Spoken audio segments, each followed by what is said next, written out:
1,68,000 कोटी रुपयाचं special community प्लॅनचं budget आमच्या मंत्रालयाचं आहे आणि सामाजिक न्याय खात्याला एक चांगली जबाबदारी नरेंद्र मोदी साहेबांनी दिलेली आहे आणि मला त्या मंत्रिमंडळामध्ये काम करण्याची संधी मला मिळालेली आहे.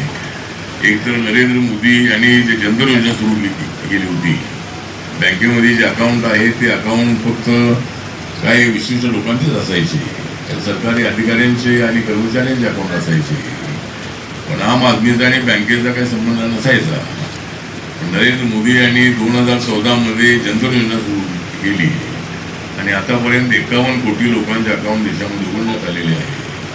आणि आता मी अधिकाऱ्यांबरोबर चर्चा केली लातूरच्या, त्यामध्ये जनधन योजनेचे अकाउंट लातूर जिल्ह्यामध्ये 9,26,756 एवढे अकाउंट जनधन योजनेचे लातूर जिल्ह्यामध्ये उघडण्यात आलेले आहे. ती मुद्रा योजना आहे, ती 50,000पासून ते 10 लाखापर्यंत आता त्याचं हे वाढून